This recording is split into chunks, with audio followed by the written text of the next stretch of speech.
Hello again, everybody, and thanks for tuning in. uh, I've done a couple videos before on the sad case of Otto Warmbier, and a couple of days ago, I had one of my subscribers ask me to do something on the latest developments of the whole sad situation. So let me give you a background. If you're not too familiar with Otto Warmbier, let me give you a background. Otto was a student at the University of Virginia, and on the latter part of December, last week of December, so of 2015, he took a trip to China.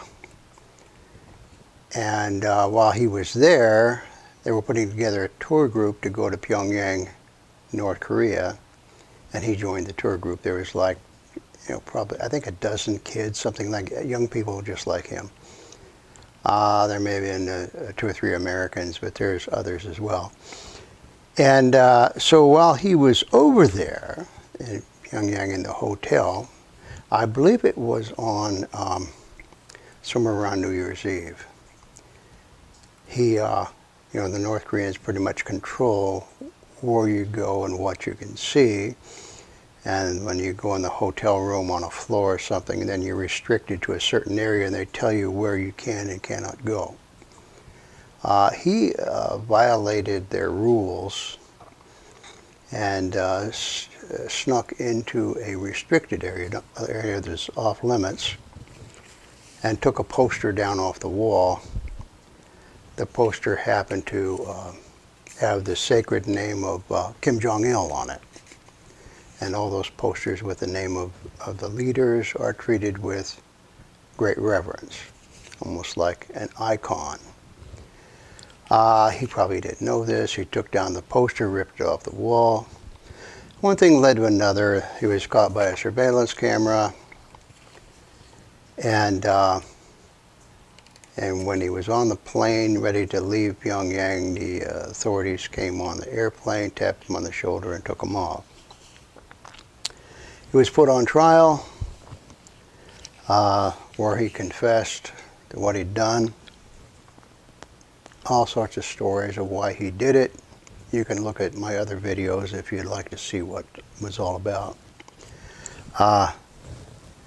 They gave him 15 years of corrective labor. Now, North Korea, even though they give people these harsh sentences, they never serve out the full term. They're usually released after a year or 2. North Korea makes its point, and then you're released on humanitarian grounds or whatever. The North Koreans thought that, like in other cases, then the United States would call, they'd be concerned about the prisoner and ask about his well-being, send the Red Cross, his parents. Prisoners have been allowed visits from relatives.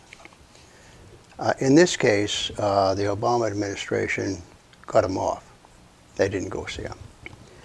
But it wasn't very long after he was banged up in prison that something happened, just a few weeks.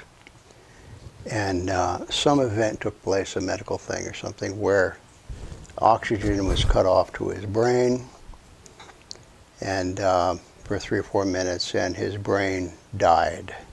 The rest of him was alive, but his brain died. My personal opinion, because he was in a fragile emotional state this whole trial. He cried and everything. In my opinion, he attempted to take his own life. And the North Koreans caught him just in time, saved his life, but he was gone by that time. And they gave him the best medical care they could. And then last June, they released him. I believe it was on June 13th. And he came home to Cincinnati, Ohio on June 13th. And on June 19th, he died. So now here's the thing, and here's what the subscriber asked me to comment about, because now his parents have just come out and made some really startling claims. They've said some really volatile things. Here I put them up here for you to read. Just a few sentences of there. They went on Fox News. I believe it was Fox and Friends or something like that. And they talked about this. And there's their statements. They tortured him. Howling, involuntary, inhuman sound, hideous cries. Otto had a shaved head. They'd taken a pair of pliers and rearranged his bottom teeth. Really? Here's what the doctors at the University of Cincinnati Hospital, here's what they said, and also the coroner in his final report. Now here's what they said, and I'll put them up here. His teeth were in natural and good repair. Nothing to indicate he was tortured. No evidence of broken bones or other physical abuse. He was in a state of unresponsive wakefulness. He had not engaged in any purposeful movement or behavior. Now these are the doctors. So why did his parents come back with this, they tortured him, howling, hideous cries, shaved head, bottom teeth? No, his teeth were fine. And, the shaved head kind of caught my eye because I remember seeing a picture of him being carried off the plane. And here's the picture. I found it, and here it is. He's being carried off the plane. And I enlarged a part of the picture, and I circled his head. He's got a full head of hair. The guy carrying him on the upper, above him, has very little hair or none at all. But Otto has hair, full shaved hair. So what's going on here? Why are the parents making these false statements, obviously false statements? And if somebody makes a series of statements and you can find an error in one where they're not telling the truth, then that puts everything else they say in question. And if they make two wrong statements, then pretty much everything there is not true. And when his father was one that said they'd taken a pair of pliers and rearranged his bottom teeth. Well, they'd done no such thing.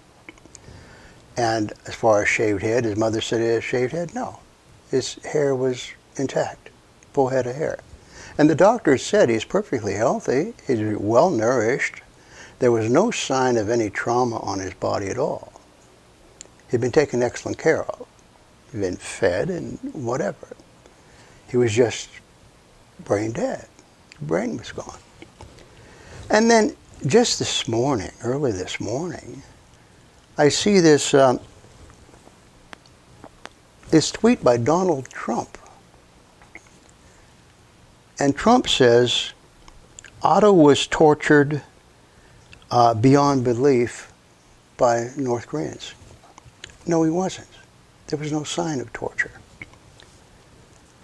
So what's going on here? Why are the parents coming out with these false statements, and why is Trump saying something that's obviously not true? And I'll deal with those two separate issues. First, let's talk about the parents. People might not realize this, but there's a huge... South Korea and North Korea are still in a state of war. South Korea never even signed the armistice back on July 27th, 1953. I think the United States signed for them or something. But South Korea refused to sign the armistice. And South Korea insists that it has sovereignty over North Korea. Everybody in North Korea is a citizen of South Korea, and all the property, everything in North Korea belongs to South Korea. They haven't given up on that idea. They never will. And part of that war is a massive propaganda thing that South Korea builds up. I mean, I only get a very vague idea of just how large this is, but it's big. South Korea has basically unlimited funds. They can spend as much money as they need to with lobbying groups in Washington, D.C. and in New York. They have access to the media, unlimited access. South Korea buys the votes of American politicians in Washington. And they buy the loyalty of the State Department, the Pentagon, and the intelligence community. So basically, South Korea is the dominant partner here. They're the tail wagging the dog. They're the ones that's dictating what's said. All the news that we hear about, I'd say 99% of the news we hear about North Korea comes out of South Korea. It's filtered through the South Korean media. And the South Korean media is controlled by the South Korean government, and more correctly by the South Korean Intelligence Service, an organization, the National Intelligence Service of South Korea. So you're going to get this whole spin, from South Korea. What seems to me what happened is that South Korea somehow got a hold of Otto's parents, South Korean lobbyists, intelligence people, whatever. Because remember, they have free run of the United States. These intelligence agents can come in and go all over the United States. They're not restricted. Their movements aren't restricted. So they can go anywhere. And they probably went down to Cincinnati, got a hold of his parents, and pumped them full of ideas. Said, no, what you're hearing is not true. This is actually what happened. And they lied to the parents. Possibly they pay the parents some money, to purchase their loyalty. Otherwise, why would the parents say something they know is not true? They saw Otto. They saw his mouth. They saw his head. Why would they say, well, he was shaved bald, or why would they say his teeth were ripped out? Neither one of those things happened. So why would they say this? My guess is they said it at the direction of South Korean intelligence services. Why did South Korea think they can get away with lying to the American public when they put this stuff out through the parents? And the reason for that is probably because, for a couple reasons. One is very few Americans pay attention to what's going on. They read the headlines and maybe the first few sentences in a news story and go on. Very few Americans are interested in anything that happens in South Korea, North Korea, whatever. They're not interested at all. And when the North Koreans start screwing together nukes and making threats, Americans become even less interested. It's the way it works. It's perverse, but that's just the way it works. And even if some Americans, very few Americans, remember what the doctors and the coroner said, they'd forgotten. But 99% of Americans don't remember that, except for his dead brain, Otto was returned in excellent physical health. So they only remember this. So the South Koreans wait from, June 19th till now, the end of September, when whatever Americans did remember have forgotten. So this is a new story. So they come out with this new narrative. Well, he was tortured. And people say, oh yeah, he was tortured. Well, no, he wasn't. But you see how that works? You see how clever they do it? Where now it's a new story, a new narrative. And that's the way lies work. I mean, after all, for crying out loud, the first Iraq War and the second Iraq War, both were based on bald, barefaced lies that can be easily looked up on the internet. People went to war, America went to war based on two lies, one lie for each war. So that's the way that works. I think that the South Korean intelligence services got to the parents, said, this is what we want you to say, and here's a little something, we'll take care of you for it. But South Korean propaganda is extremely effective. Why doesn't North Korea generate their own propaganda? Why don't they just come out and say, well, no, we returned him in perfect health, and here's the photographs? I don't know. That's a mystery to me.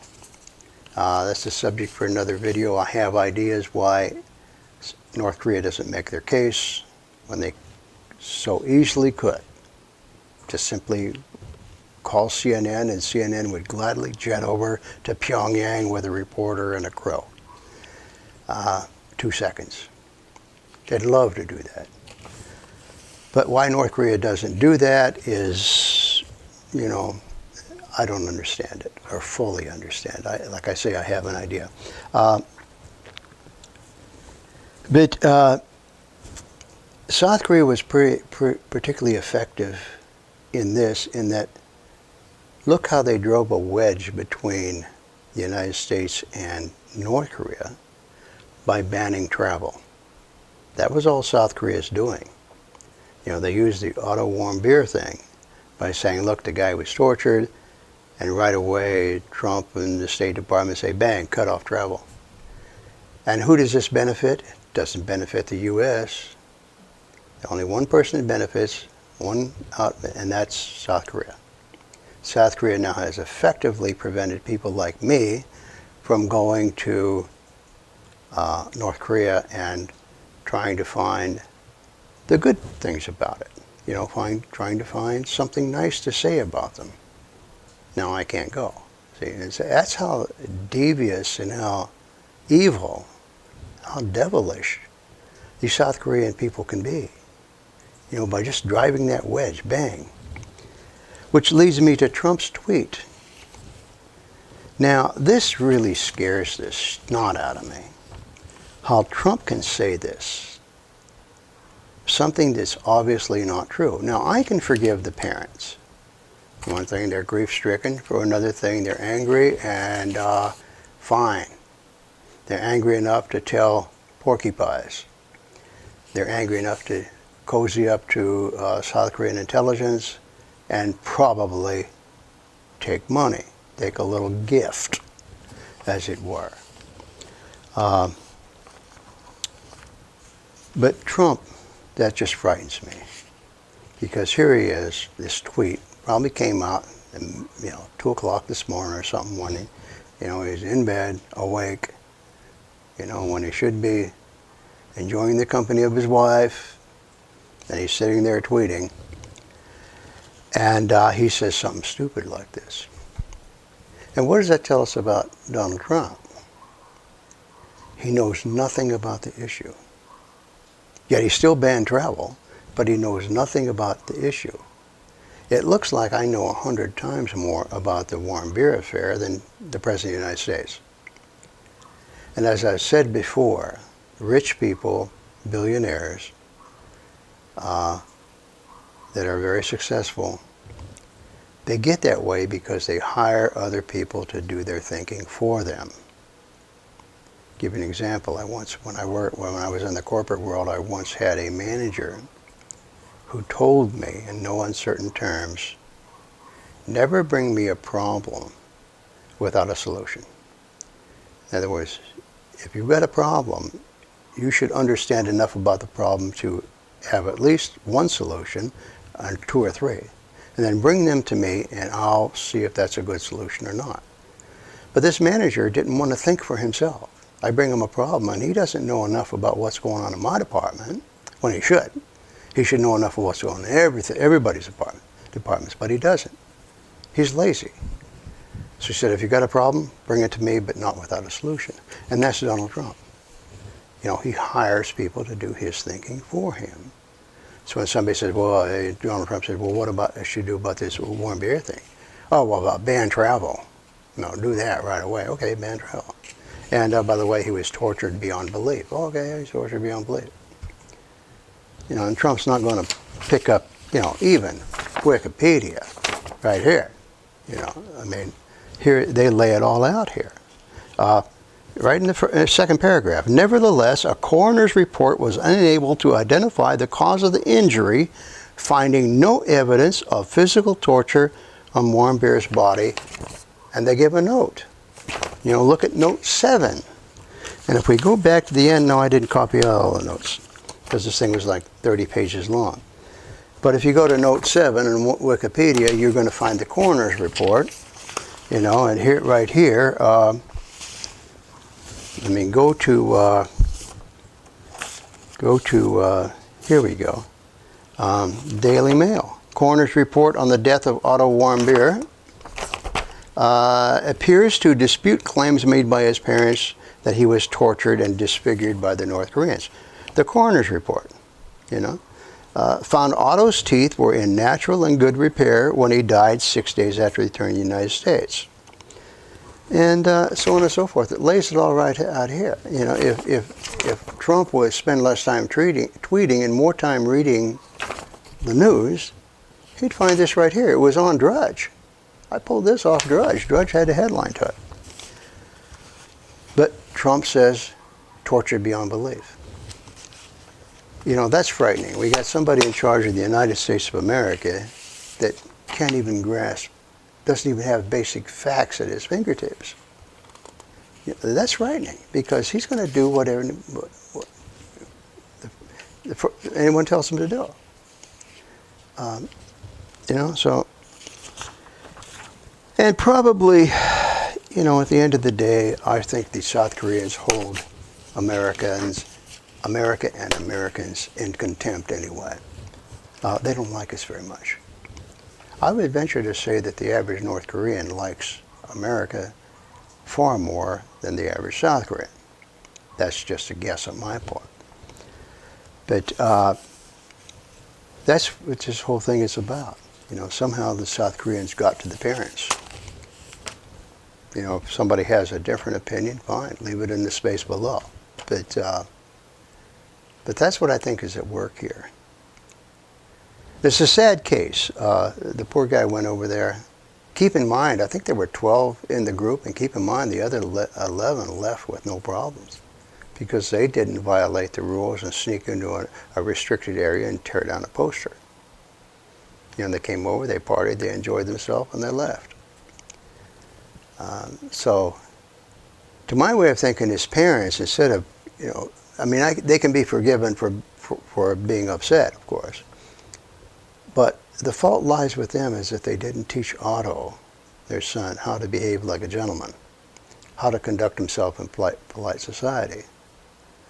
You know, that when you go somewhere to another country, you can't behave like you're on spring break. You can't violate the rules. You have to respect. And his parents didn't teach him any respect. You know, no respect for the law, no respect for other people's laws. If you go to North Korea, behave yourself. It's like the old saying, when you go to Rome, do as the Romans do. Don't get out of line. So, anyway, that's what I think is happening here. I think South Koreans got to the parents, and that's why we're seeing all this nonsense. It's completely untrue. And, you know, I'm not defending North Korean here, because they really dropped the ball on this one, as they have in a lot of cases. They overshot the runway. They gave the kid 15 years when he was obviously in emotional distress. And they didn't keep an eye on him. And that's where they, you know, but they're not going to admit that. And they're going to say, well, you know, somebody failed to watch him, and, you know, he tried to strangle himself. They'll never admit that. But anyway, it's just the idea of not being on one side or the other so much as trying to arrive at the truth. And that's, you know, that's what I'm all about. You know, what's the truth? And yeah, Donald Trump does scare me. Just, you know, whoever, and it's really aside, but whoever told him to go down there and campaign for Luther Strange when Roy Moore was going to run away with it is silly. But again, he listened to somebody else rather than himself. And he says, oh yeah, Strange, you know, there's no problem, he'll win it. And Strange lost. So anyway, that's all I have to say on the moment on that. And if you know, any other subscriber has any questions or wants me to make a video on another issue, let me know. You know, And if I know something about it, I'll give you my opinion. So as always, thanks for watching, and I'll see you in the next video.